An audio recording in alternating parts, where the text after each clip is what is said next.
Hello and welcome dear students and my friends. आज का हमारा टॉपिक है मैकेनिज्म ऑफ ड्रग एक्शन। सबसे पहले हम बात करेंगे प्रिंसिपल ऑफ ड्रग एक्शन की, उसके बाद देखेंगे मैकेनिज्म ऑफ ड्रग एक्शन। तो प्रिंसिपल ऑफ ड्रग एक्शन के अंदर होता क्या है कि जो हमारी ड्रग्स हैं वो डायरेक्टली फंक्शंस को यहाँ पर चेंज नहीं करती। जो हमारे सिस्टम का, ऑर्गन का या सेल्स का जो भी फंक्शन है उसको चेंज ना करके वो चेंज करती है उसकी पेस को, यानी कि जो एक्टिविटी सेल्स की हो रही है उसको वो अल्टर करती है, जिसकी वजह से ड्रग अपना एक्शन शो करता है। और इसके साथ साथ जो मेडिसिनल और टॉक्सिकोलॉजिकल इफेक्ट है वो प्रोड्यूस होता है ड्रग का। बात करेंगे टाइप ऑफ ड्रग एक्शन की कि किस किस तरह से ड्रग है जो वो एक्शन प्रोड्यूस करती है। सबसे पहले स्टिमुलेशन। स्टिमुलेशन में क्या है कि जो एक्टिविटी है सेल्स की वो इंक्रीज़ कर दी जाती है ड्रग के द्वारा। जैसे ही ड्रग इंट्रोड्यूस होता है बॉडी के अंदर, एडमिनिस्टर होता है बॉडी के अंदर, तो जो एक्टिविटी है सेल्स की वो इंक्रीज़ हो जाती है, जिसकी वजह से वो जल्दी जल्दी काम करने लग जाते हैं और जो हमें फार्माकोलॉजिकल एक्शन चाहिए वो प्रोड्यूस होता है। फॉर एग्जांपल जो एड्रेनलिन है वो स्टिमुलेट कर देता है हार्ट रेट को, और पिलोकार्पिन स्टिमुलेट करता है सलाइवरी ग्लैंड्स को।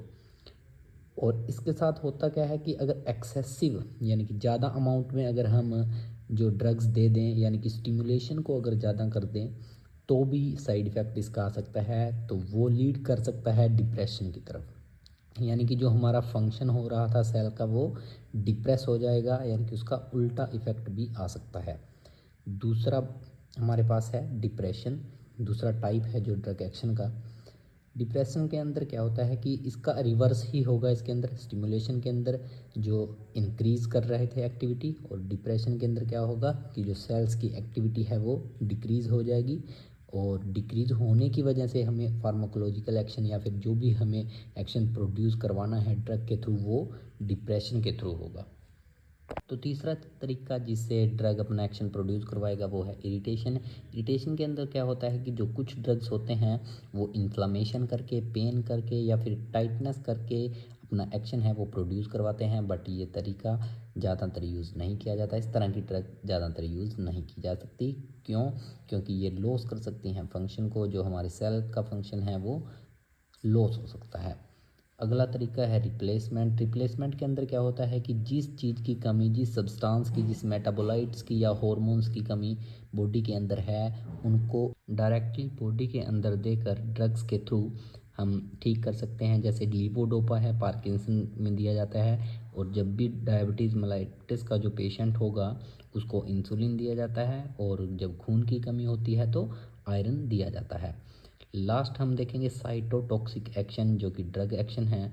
इसके अंदर होता क्या है, साइटोटॉक्सिक एक्शन के अंदर जो ड्रग्स हैं वो कैंसर सेल को, पैरासाइट्स को या बैक्टीरिया को जो भी डिसीज़ कोज कर रहे हैं उनको डायरेक्टली किल कर देते हैं, जैसे कि पेंसिलिन, क्लोरोक्विन एक्सेट्रा। इसके बाद हम बात करेंगे मैकेनिज्म ऑफ ड्रग एक्शन के बारे में। Mechanism of drug action mainly drug act by interacting with a target biomolecule which usually are protein. यानी कि जो मैकेनिज्म ऑफ ड्रग एक्शन है इसके अंदर जो ड्रग्स हैं वो एक्ट करते हैं अपने रिसेप्टर से जुड़ के, जो कि मेनली एक प्रोटीन ही होता है, जिसमें एंजाइम्स हो गए, आयन चैनल हो गए, ट्रांसपोर्टर्स हो गए और रिसेप्टर्स एक्सेट्रा। अगर बात करें टाइप ऑफ ड्रग एक्शन के बारे में, तो यहाँ पर दो ही हम टाइप के बारे में बात करेंगे, रिसेप्टर मीडिएटेड एक्शन और नॉन रिसेप्टर मीडिएटेड एक्शन के बारे में।